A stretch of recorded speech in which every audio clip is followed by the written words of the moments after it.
Hey, Team Diversified. Dave here. Just wanted to send out a message about our travel protocols because I get a lot of questions about those. And, I know that you see the world sort of blossoming in front of you and it's reopening. And after 3 months of the pandemic, we all need to see that, right? Um, and it sort of is, thanks to great social distancing that people have practiced, good hygiene, wearing a mask. We've been able to reduce the transmission, at least here and mostly in the United States. And but the pandemic itself and COVID, they're not gone; they're still here. So while we see the transmission declining, we need to understand, I guess, that the pandemic's still here. I say that just so we're all working off the same script. But the reality is that, after 3 months, I know you need to get out. I know you want to do some fun stuff. You want to go to the beach. You want to see your family. You feel that breeze blowing right now, like I do, right? You want to see a beautiful sunset. It's all calling you. But the path that we're on is going to be a little slower than that. Doesn't mean you can't go to the beach. Just means we got to take our time and really sort of think about how we're going to get there safely together. Okay. So let me go back and explain a little bit about our protocols and really how we came about most of our decision making. So since this began 3 months ago, almost every decision we have made, almost every one, if not all of them, have been around two things. The decisions we make are basically, will this keep the people we support safe, and will this keep our DSPs and caregivers safe? That's really the framework of every decision we made for 3 months, because we're sort of morally obligated to keep our DSPs and caregivers safe. You're our employees. We care about you, and you do great work for us. And obviously, our mission is to keep the people we support safe. So using that framework, everything we've done, all of our protocols roundabout have been around those two groups of people. Obviously, you're one of those groups of people. And the travel protocols had those things in mind. But they were kept intentionally flexible. They look pretty rigid, but they're not. They're really flexible. There's a lot of mays in there and not a lot of wills. Um, and that's because, as you're probably aware, COVID has been changing pretty rapidly. Our knowledge of the COVID virus and everything else has changed tremendously throughout this period of time. So I've tried to keep them intentionally flexible, and the virus seems to pop up and spread in different places. So bearing that in mind, um, you got to read those restrictions pretty closely before you get too scared. But it really boils down to what I call the conversation. So in those protocols, there is an email address, hr@deempowers.com or .org, I'm sorry. And what we want you to do is just email us if you've got some travel plans. You can talk to your team leader. They're going to email us anyway. But it's easier if you just want to keep people out of your business, just email that email, and Candace and I will talk and discuss with you what your plans are. The purpose is not to keep you from doing those plans. The purpose is not to inhibit you from having fun. Mentally, we all need to go out and have fun. The purpose of the protocol is to keep those two groups that I mentioned safe. And the purpose of that protocol is not to take people off the schedule. That doesn't benefit you. We are not looking to take wages from you. It doesn't benefit us. We're not looking to take people off the schedule and create staffing crises.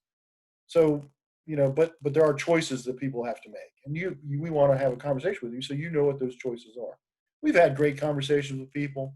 Our team had great conversations with people, and we've talked about their travel plans and how to make them safe.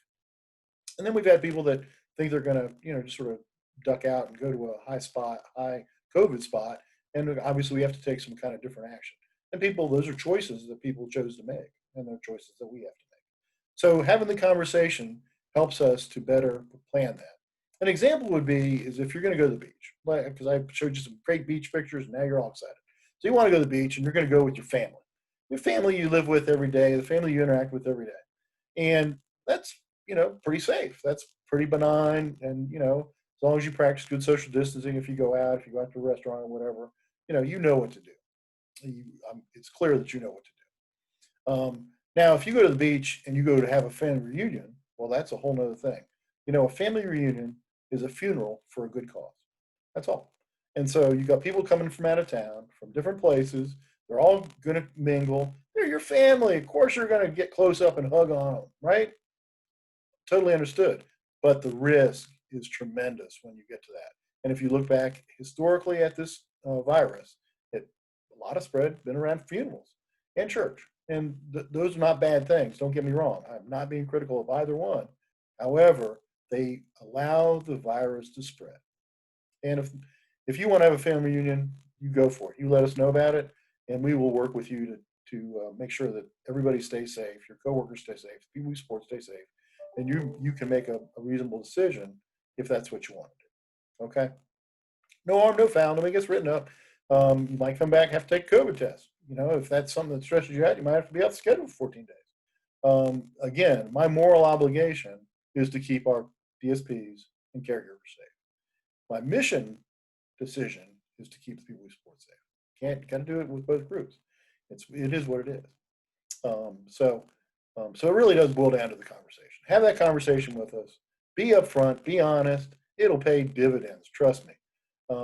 And then we can say to your team leader or whoever you want to request time off from, hey, had a great conversation with so-and-so, and we think they're probably pretty safe.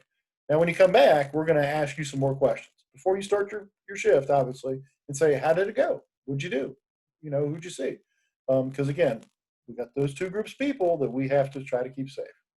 So the other question I get is, will these travel protocols change? And as I mentioned earlier, everything about COVID seems to change from the beginning, right? We didn't think kids got it. Now we know kids get it.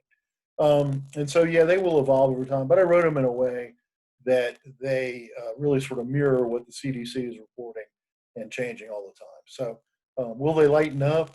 Well, I think right now we're going to have that conversation all the time, at least through summer and probably into September. Because my gut tells me in September we're going to be in a different ballpark here with the virus potentially returning. I hope not, but we should be prepared for that. So we will update those procedures as we see fit and try to make them more user friendly for people. But I wouldn't expect anything before July for any changes. Again, we want you to go have fun. We want you to, you need to blow off some steam. So go do some fun stuff. Do it safely. That's all we're going to ask. So on that note, let's think tropical and think beach, or think whatever your place is. Maybe it's the mountains. And, again, I want to really sincerely thank you. And I know our leadership team thanks you for all you do. We've got an awesome team. We've made it this far. We can make it farther. I think there's good things ahead for all of us. We just got to get there. Okay. Appreciate your patience during these tough times and challenging times that don't seem to get any easier for anybody. But we will get through all this. And hey, if you got questions, shoot me an email, give me a call, happy to chat with you about it. Okay. Again, thanks for all you do. You have a great rest of the week, and we look forward to hopefully seeing you on the beach sometime. Huh? Take care.